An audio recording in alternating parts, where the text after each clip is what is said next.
isto kao i kolega radim u srednjoj školi Čakovec, sa nešto kraćim stažom od 6 godina. Predajem geografiju i povijest i evo sad već 3. godinu podučavam o Europskoj uniji. Sad, ono koliko sam uspio saznati, dakle, vama je najveći problem kako. Znači, postavite se pitanje kako, dakle, kako podučavati djecu, odnosno učenike, ljude od 14 do 18 godina o Europskoj uniji. Sad smo preskočili igru, pa ja ću nekako krenuti obrnutim redoslijedom. Dakle, ovo su fotografije sa tog kviza. Kao što vidite, odazvalo se 60-ak učenika, neki čak nisu ni stali, to su ovdje od traga. Bili su dosta zainteresirani, vidite, atmosfera je bila opuštena. Oni su jednostavno kao nekim manjim grupama uspjeli i odgovarali na ta pitanja. Neki zabolila glava očigledno. I dakle, atmosfera je bila poprilično proaktivna, radna i pokušao sam da bude što zanimljivije. Na kraju smo imali proglašenje pobjednika. Nagrade smo probali osigurati od nekih sponzora, to su bili ili ulaznice za gradske bazene ili recimo pizza u obližnjem restoranu, slično nešto onako njima zgodno, ali ipak da još bude neka nagrada za one najbolje.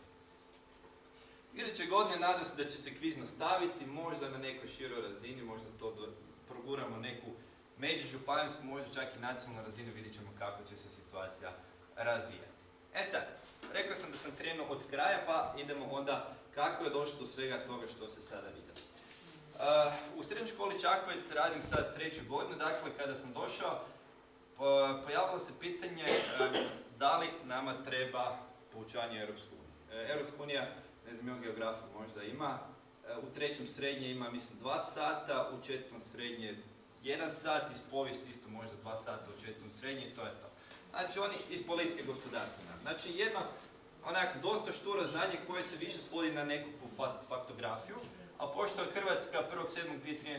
ušla u Uniju, odnosno ulazila u Uniju, to je bilo onako dosta aktualno pitanje i kao i svi mi, oni su bili još manje informirani o samoj Europskoj uniji.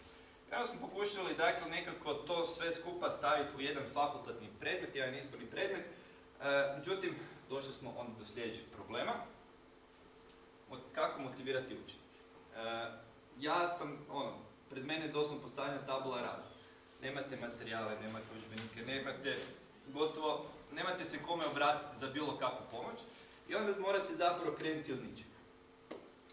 Naravno, u početku morate motivirati učenike, vi morate skupiti minimalno 10 učenika kako bi uopće uspjeli organizirati tu fakultativnu nastavu, tako da sam ja složio jedan ovako plakatić koji sam polijepio u školi i po školi kad su oni vidjeli, dakle ne samo na jednoj potpisnoj listi gdje se mogu zabilježiti za određenu fakultativnu grupu, odmah prve godine, evo mogu reći da je se javilo njih 17 ako se ne varam, ali ja sam pokušao taj plan i program fakultativne nastave koncipirati na način dakle, da oni osim znanja u Europskoj uniji pokušavaju razvijeti svoje vještine. Dakle, fakultativni predmet se zove Europsko građansko društvo, znači da razvijaju svoje građanske vještine, ali i komunikacijske vještine, vještine predstavljanja, o tome ću vam još reći. Ono što je onda trebalo definirati su naravno ishodi. Zašto uopće sve to? Ja sam to ovako doslovno prepisao iz svog kurikula. Mogu sažeti na par riječi, dakle razvijati kritičko mišljenje, građansku odgovornost, građansku aktivnost, unaprijediti volonterizam na njihovoj lokalnoj razini, dakle da se što više uključuju u nevladine organizacije, u aktivnosti pojedinih udruga i da postaju aktivni građani svoje zajednice. To je znači sažetak koji je bio dakle naš cilj ove fakultativne grupe. Namijenjeno je učenicima svih smjerova srednje škole, dakle i medicinskih i gimnazijalaca. Idealna brojka kojom se može raditi je dakle 12 do 20 učenika, makar maksimalni broj nije ograničen, ali ja sam rekao da je to otprilike maksimalno 20 učenika sa kojima se onda može puno kvalitetnije raditi. Sad, pitanje koje je slijedilo koliko? Da li 1 sat tjedno ili 2 sata tjedno, što ispada 35 ili 70 sati godišnje. Ako ćete pokrenuti ili ako naravno ravnatelj odobri ovako nešto, onda to u dogovoru s njim. Ono što je u našoj školi, pretpostavljam u većini srednjih škola da nisu jednosmjenske, Problem kad? Mi smo to odlučili organizirati kao sve ostale fakultativne grupe subotom. Sad kako imate jedan sat tjedno, pošto većina putnici da dolazi na 45 minuta, svake subote baš nema nekog smisla, subotama su oni često izuzeti. Tako da sam ja to složio da oni imaju jednom mjesečno po 4 sata. Dakle, jedna subota mjesečno 4 sata, kada smo onda odrađivali svoje aktivnosti. Naravno, u plan i program koji sam isto tako izradio, često mu padne 100 stvari koje niste planirali. Da li su to određene aktivnosti, da li je to neka situacija, neka prilika koja se pruža kad vam dođe, ne znam, predsjednik Europske komisije u petak popodne, pa naravno da ćete iskoristiti tu šansu. Onda naravno to ubacite, naravno pišete jedno u svoj program da ste odradili, a zapravo ste radili nešto sasvim treće. I sad dolazimo do pitanja kako. Znači imamo ovaj pisani okvir, sad kako to u praksi provesti. Ono što ćete pretpostavljam dobiti u priručnicima koji će izaći je popis literature. To vam je možda najlakše otići u knjižnicu, da li školsku, da li gradsku, pronaći izvore, pronaći popis literature koji ćete koristiti. To su brojne literatura koja je sad dostupna, da li hrvatskih autora, da li stranih autora. Također preporučam posjet Erik centru u Splitu, sad sam malo prije pogledao, on se nalazi na ulici Domovinskog rata 2, ako sam dobro zapamtio, gdje ćete naći masu potrebnih materijala, upravo za edukaciju o Europskoj uniji. Da li je to Europa u 50 priča, da li su to razne lekcije, mitovi, legende o Europskoj uniji, dakle materijala ima više nego dovoljno. Ono što je možda jako zgodno je ovaj tu link koji ćete isto tako dobiti, dakle Teachers Corner Europe EU, gdje imate po dobnim skupinama, imate već gotove materijale za učenike. Znači, da li su to prezentacije, da li su kvizovi, da li su to interaktivne karte, znači materijala ima, samo ga treba znati nekako obličiti u svoje potrebe. Ono što ćete isto tako dobiti je izvedbeni plan i program. Ovo je za prvu godinu kada sam imao 2 sata ove fakultativne grupe, drugoj i trećoj godini ima po 1 sat tjedno. Ja sam to probao ovako nekako opisati ili upisati. Na početku dao sam učenicima jednostavno da napišu esej. Znači, što je za njih Europska unija. Tu je bilo svega, što zapravo pokazuje koliko su oni zapravo slabo informirani. Znači, oni znaju da smo ulaskom u Europsku uniju izgubili sir pršut, znate ono kako se pričalo po medijima, to su svi napisali, ali recimo neke benefite ulaska u Europsku uniju, poput mobilnosti, veće studenata i brojnih drugih, to je nekako onako ostalo po strani. Predvidio sam, dobro, sad možda je to neka loša strana poziva, da dosta toga prođemo povijesno. Imali ste još priliku prije čuti, dakle, zašto uopće došlo do nastavka Europske unije. Znači, ona nije nastala preko noći, 49., 51., 57. ili koje već godine. Neki je to bio jedan proces ujedinjavanja Europe, neki autori smatraju možda čak još tamo od Rimskog carstva, ali čak od Karla Velikog, pa preko 30-godišnjeg rata, pa onda ovih ratova koji su doslovno uništili Europu, od Njemačko-Francuskog rata 70. i 90. stoljeća, Prvog, Drugog svjetskog rata, i kada su jednostavno neki europski političari osvijestili da je potrebno prije svega iz ekonomskih razloga povezati prije svega Francusku i Njemačku, a onda su se kasnije tome priključile i ostale države. Zatim je slijedio dio sa europskim institucijama, znači koje su i kako one funkcioniraju, na jednoj razini koja je prilagođena srednjoškolskim učenicima. Dakle, nekako onako sažeti na osnovne zadaće ili osnovne zadatke s čime se bavi Europska komisija, Europski parlament, koje su im obaveze, koje su im mogućnosti odlučivanja. I onda smo išli na dio o Hrvatskoj i Europskoj uniji, znači neki povijesni pregled hrvatskog priključenja. I dakle, nekim tim mitovima smo se isto bavili, to su oni zapravo radili svoje radionice, odnosno svoje seminare gdje su istraživali što je istina od onog što su pisali u svojim esejima 2-3 mjeseca prije, ili što je zapravo, ajmo reći, neka propaganda. Zatim smo radili malo na materijalima Europske unije na internetu, imali smo dio nastave na francuskom i engleskom koje su kolegice održale, znači neka osnovna terminologija o Europi, o Europskoj uniji. Informirali su se na veleučilištu o Erasmus projektima, o mogućnostima vanjske međunarodne suradnje, mobilnosti studenata i sl. Također napravili smo jednu debatu pod ovom tematikom, hoće li Hrvatska profitirati ulaskom u Uniju ili neće. Znači to je bilo proljeće 2013. gdje su onda oni naravno prije toga dobili pripremljene materijale, linkove, članke koje su trebali skupljati otprilike mjesec dana i na temelju toga i naravno na temelju uputa o debati su trebali se podijeliti u dvije grupe i debatirati hoće li Hrvatska profitirati, neće. Mogu reći da je nekako rezultat bio ne baš pozitivan prema njihovom mišljenju, ali eto, tako su odlučili. I na kraju smo obilježili Dan Europe 2014. Vidjet ćete kako to, s time ću završiti. Dakle, ovo je, ajmo reći, neki prijedlog kako možete organizirati nastavu o Europskoj uniji ako je imate kao zaseban predmet ili kao fakultativnu grupu. Naravno, vi to možete mijenjati, dodavati, brisati, izbacivati, što god. Utvrditi elementi kriterija vrednovanja. Fakultativna grupa se naravno ocjenjuje. Većina njih zapravo je iskreno i upisuje fakultativne grupe zbog toga.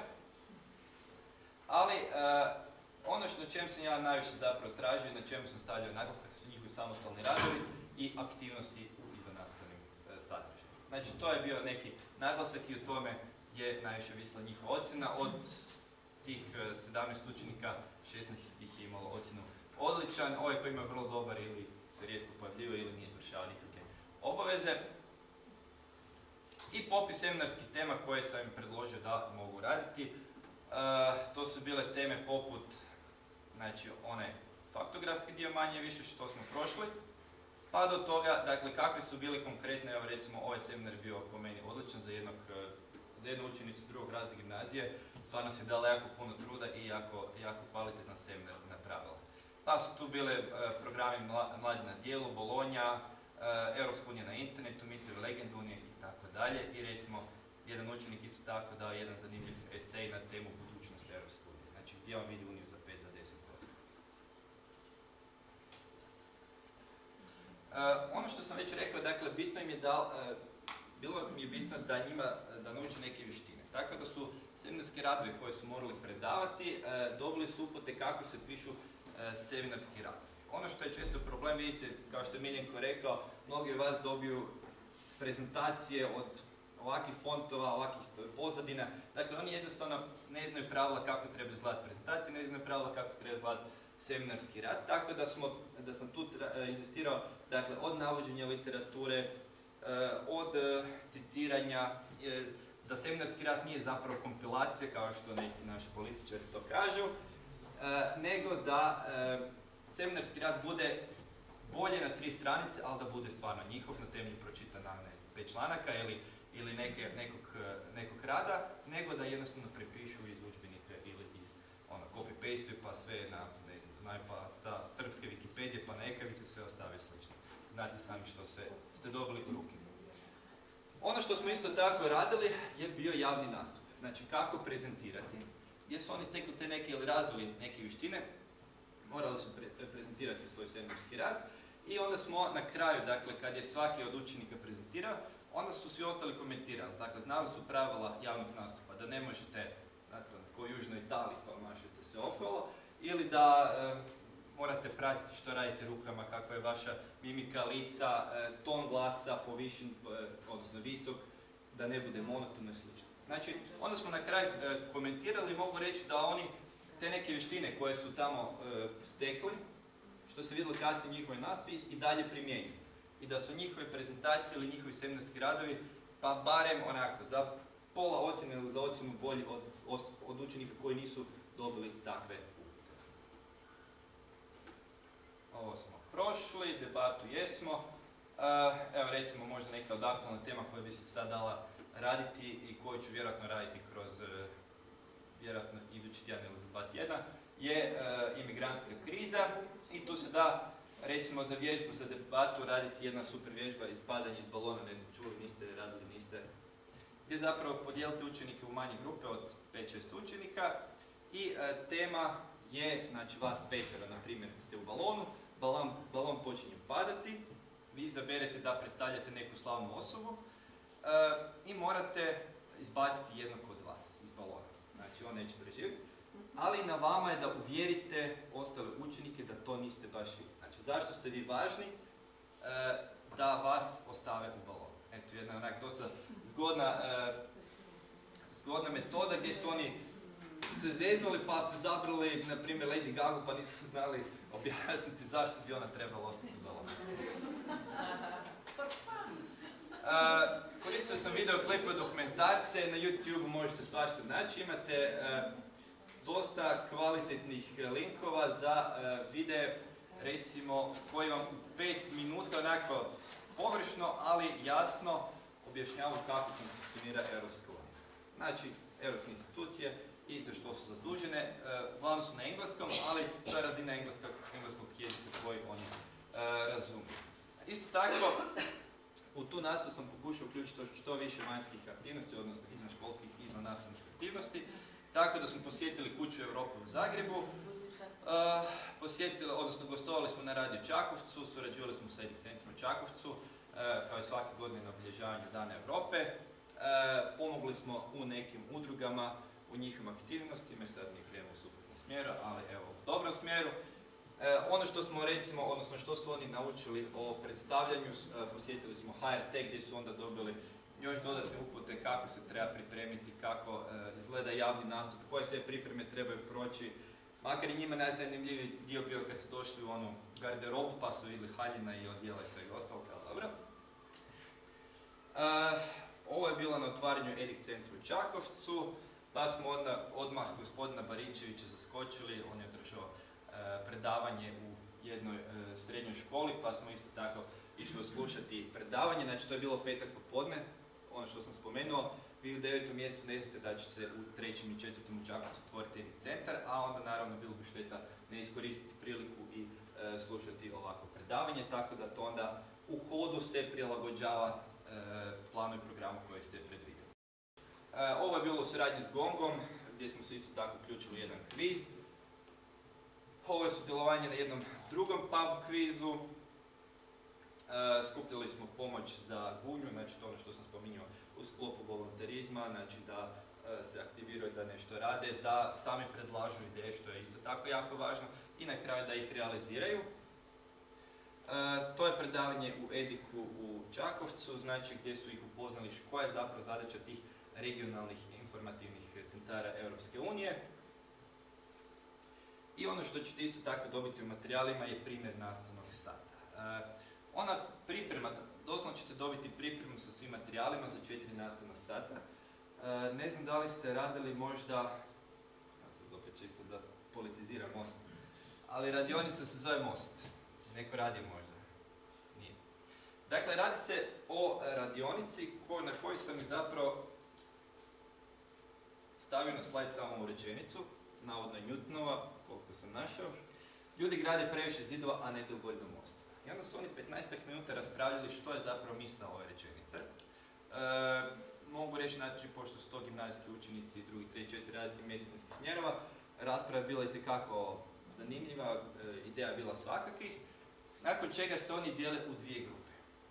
Kako je od 12 do 20 učenika, to je zapravo idealna brojka da ih podijelite u 2 grupe od recimo 6-7 učenika koje sjede u različitim prostorijama koje su fizički odvojene.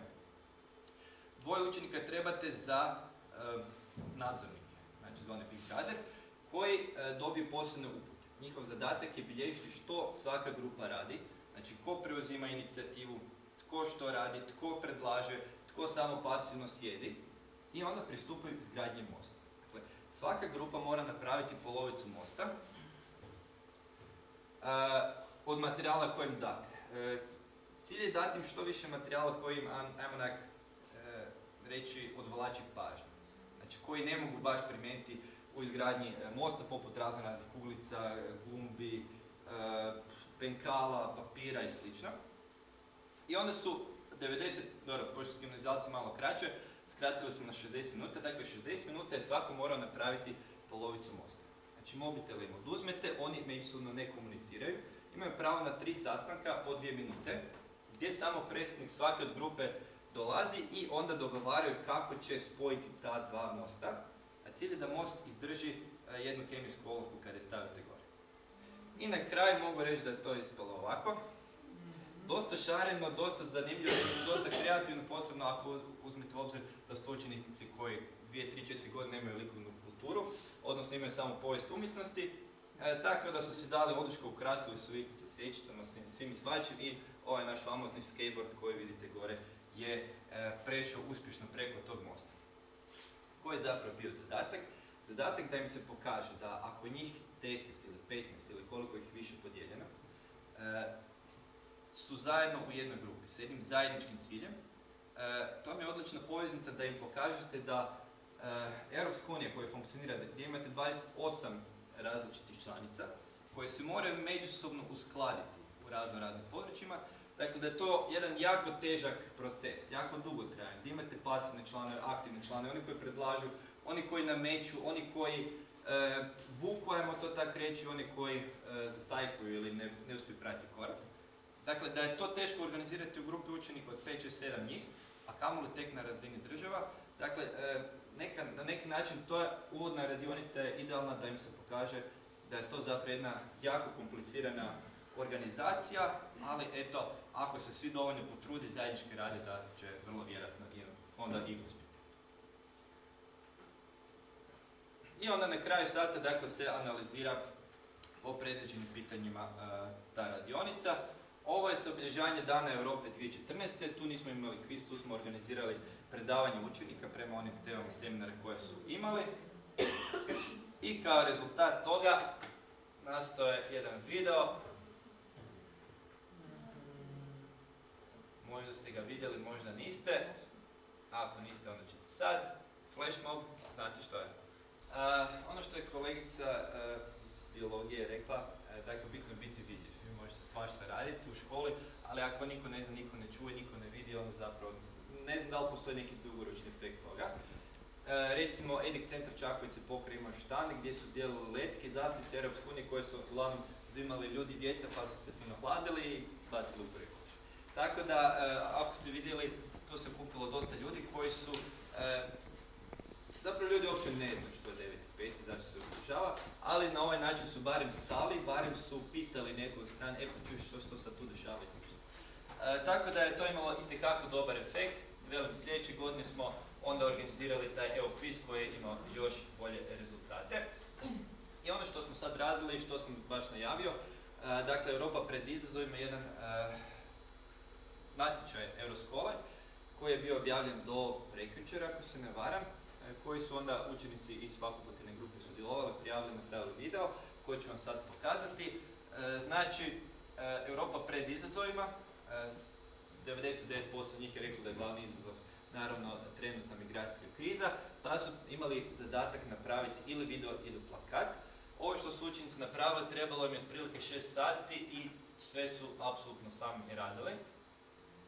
Pa ćete vidjeti kako je to ispalo. Nadamo se da ćemo nešto osvojiti, a nagrada je put u Brisel.